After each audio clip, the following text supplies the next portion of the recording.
Hello, I'm Cadwyn Morris and I'm here today to review Doctor Who Under the Lake.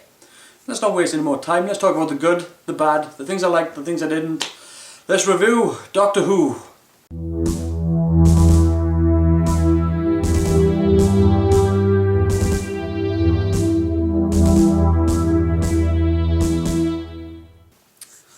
So first things first, this is going to be a spoiler heavy review, okay?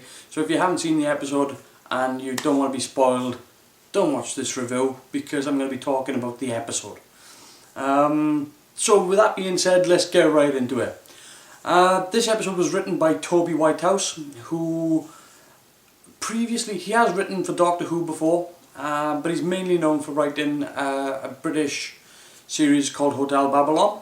I think it was a good start. I think it was a very good start to the episode. It was set in Scotland in an underwater base called the Drum, and it's part of a two-part episode. Now, Doctor Who seems to do pretty well with two-parters, and in particular, where they do best is that they've managed to take the money for the two-parters and throw it into the production design. And the inside of the Drum is a pretty nice looking set. It's kind of claustrophobic, it's kind of small, but they've done lots of things whereby they've got these little sort of water effects going, whereby it's bouncing light onto the walls to make it look like it's underwater. It's really clunky, really chunky sort of bulkheads and things, and these really thick looking doors, and it's the production design is very nice for what it's trying to be. Plus it's also got this sort of large curved section of corridor. I'm pretty sure that it's just a T-section, a curve and a cross halfway through, which is similar to what they use on Star Trek. And there's no reason to change that now. It worked for Star Trek for 49 years, what's the point in changing it? This story seems to be about ghosts. Now, what do I think of that? Okay, overall, we know that it's going to turn out to be, a magic onion that's been DNA altered by this spaceship to produce, I don't know, golden chipmunks. We know it's going to be something like that. But for right now, the episode 1, it's actually pretty damn good. Now, the spaceship itself, to me, the spaceship looks either like an ambulance or a hearse. They've kind of gone down the hearse route with the guy with a top hat and the sideburns. But do you know what? Aside from the fact that I thought they killed the build-up of the ghosts too soon, I think they could have dragged it out. They didn't have to show us it.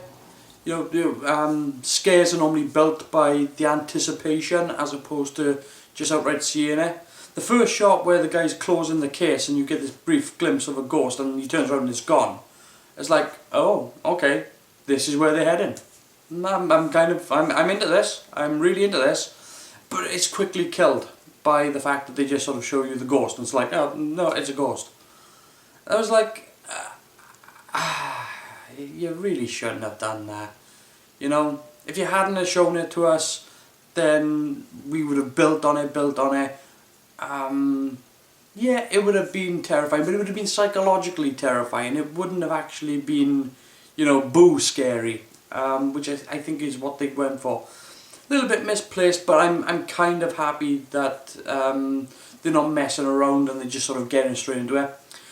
Now, the other good thing about this story is that they've managed to cast a pretty good group of people.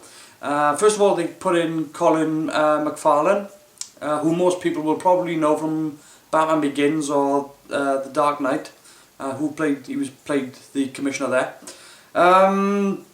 Other people would know him as the voice of the Cube.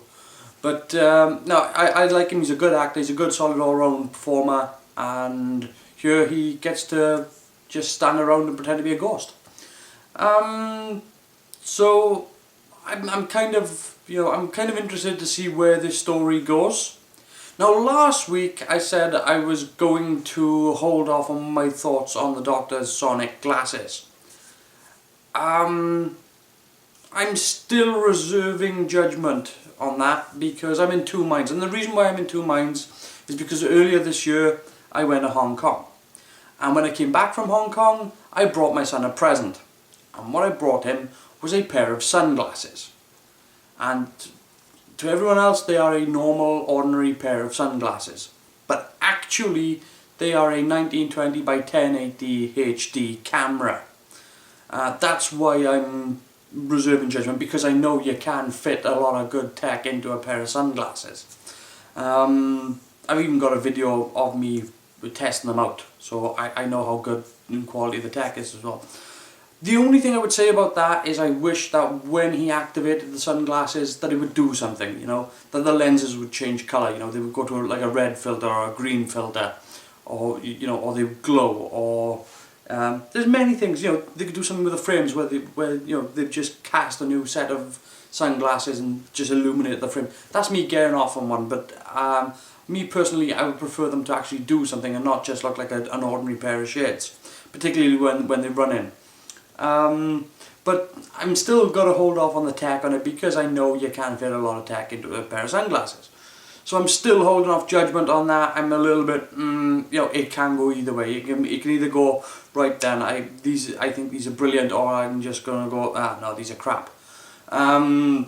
So that for me is still a weighing point. Back to the story of them being trapped in this underground base. This is what Doctor Who excels at. You take a group of people, you put them into a place, you isolate them from that place by some means. In this case, they're in an underwater base and nobody can get to them, and then things go wrong and they can't get out. Okay, not only does Doctor Who do this very well, but it is the backbone of horror, which is why I was a little bit upset that they blew the ghost thing a little bit early. But yeah, I mean, it's still, you know, they're still trapped. It's still that they are under threat. You can't really build tension on this. Now, they've built in tension in other ways, and it's much more action orientated. Okay, it's not what I would call brilliant storytelling, because like I said, if they'd underplayed it and left all these things going on and had people dying in other places and not knowing why, then I think it would have made for much better storytelling, having the Doctor to have to piece all this together himself. What else can I say about this episode, really, about the storytelling? Well, again, by blowing the ghosts early, I think that, you know, they left the whole thing with a Faraday cage and the electromagnetic fields coming on which disrupt them and stuff like that. They've already sort of worked it out and everything sort of, you know, we're still in the dark as to why they're doing it. Again, it's going to come down to the body and the missing power conduit and something to do with the spaceship, and you know, they'll probably end up blowing up the base at the end. Just for shits and giggles probably. But yeah, it is one thing to have this episode play out with suspense. It's another thing to play it out with a cliffhanger. And you know what? I didn't mind the cliffhanger. It was interesting, you know. The Doctor goes back in time, and the next thing you know, we see the Doctor out in the water. Why he's out in the water, I don't know. Why wouldn't he be out in the water instead of inside the base? I don't know. Maybe it has something to do with the fact that he died outside the base. It's a little bit, we're going to have to wait for the second part to find out that.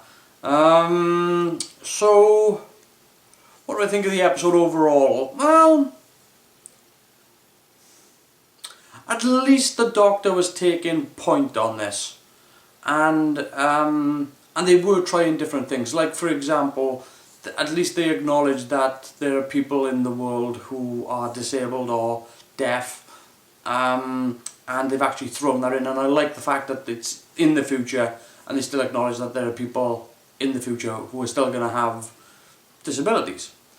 And for me, that's certainly almost a personal thing, because I'm actually going deaf, so I can sort of relate to seeing people being represented here in sci-fi, and I kind of, you know, I'm kind of happy to see people like that being represented more and more. The more I think about my own situation, where I'm just going, you know, I'd be happy to be in a sci-fi, and I'm a regular person. I don't consider myself to be, you know, disabled or anything, but you know, I have to look forward and say, hey, you know, in a couple of years' time, I may be completely deaf, and therefore, you know, how would I be represented then? So seeing that happen in this episode makes me go, do you know what? Good on you. Well done. So aside from that, let's push all that aside and just talk about what I think of the episode overall. Well, overall, it didn't build anything in suspense.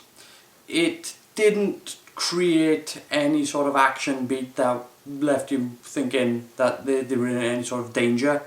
The cliffhanger was your standard sort of, we're going to have to work out why later on cliffhanger. But overall,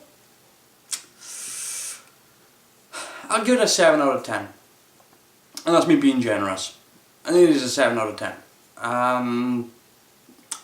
If I had to take points off, it's again for all those reasons I just mentioned. But they could have got a 9 out of 10 out of me for this one. They just missed the mark a little bit, and it's a little bit sour, but there's nothing more I can say. They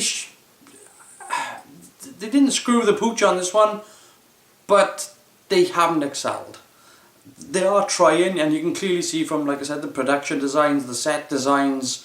I would have zhuzhed up the spaceship a little bit. It looks a little bit boxy to me, but for telling the purposes of the story, it's perfectly fine. But it doesn't do anything to add points. Anyway, that's it from me. What did you think of this episode? What do you think of the Doctor's sunglasses? What do you think of the TARDIS having a shit fit when it landed? Why is it having a fit? Are they going to explain it?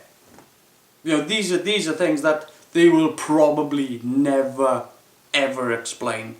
But anyway, that's what I think of this episode of Doctor Who. And please feel free to like and comment on this video, and subscribe to the channel, or go over and join me on Google+. But until next time, I'll see you later, guys.